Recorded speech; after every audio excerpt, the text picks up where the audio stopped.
omega dt sine omega dt.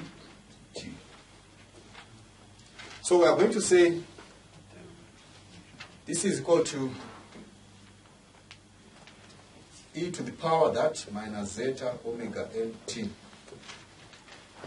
Now, for the cos term, okay, let's just put it as it is. Let's do the first one. It will be minus zeta omega n a cos omega dt plus b sine omega dt. So this is this derivative of this times the bracket. Now let's take that times the derivative of this plus. We differentiate that, we get minus omega d a sine omega dt plus omega d b cos omega dt.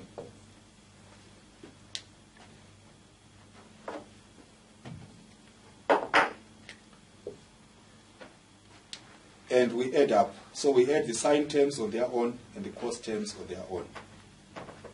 Can we still see if I write at the bottom? We can't see at the bottom. But this one, are we seeing this one? Okay, let's write it at the top, the final expression for the velocity is equal to e to the power minus zeta omega nt. Now for cosine, we have a that plus omega. For cos, we have a that and b that.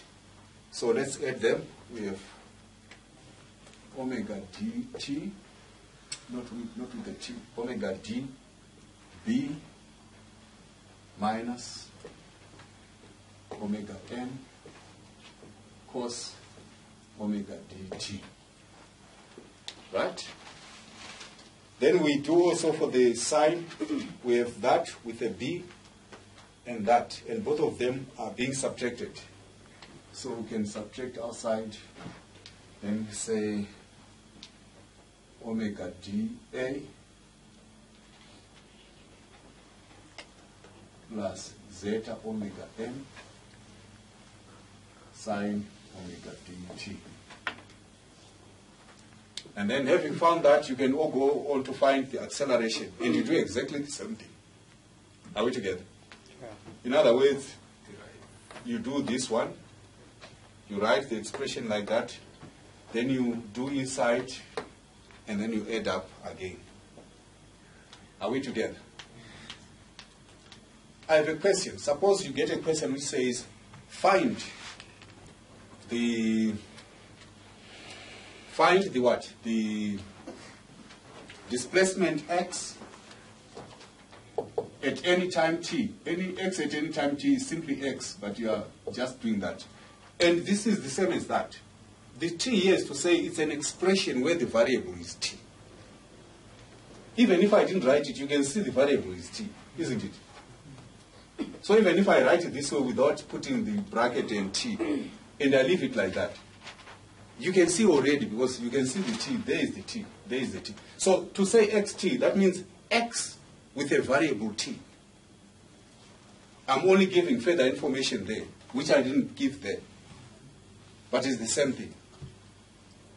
Is that clear?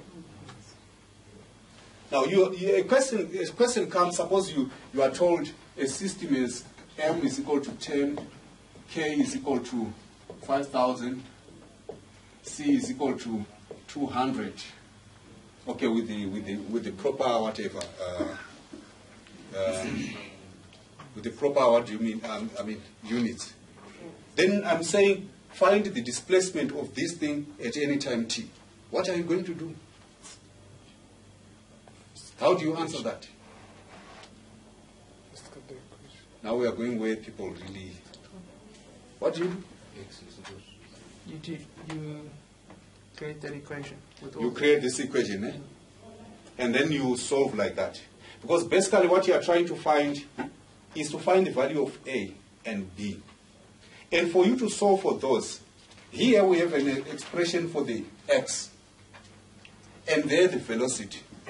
Now you now use your initial condition.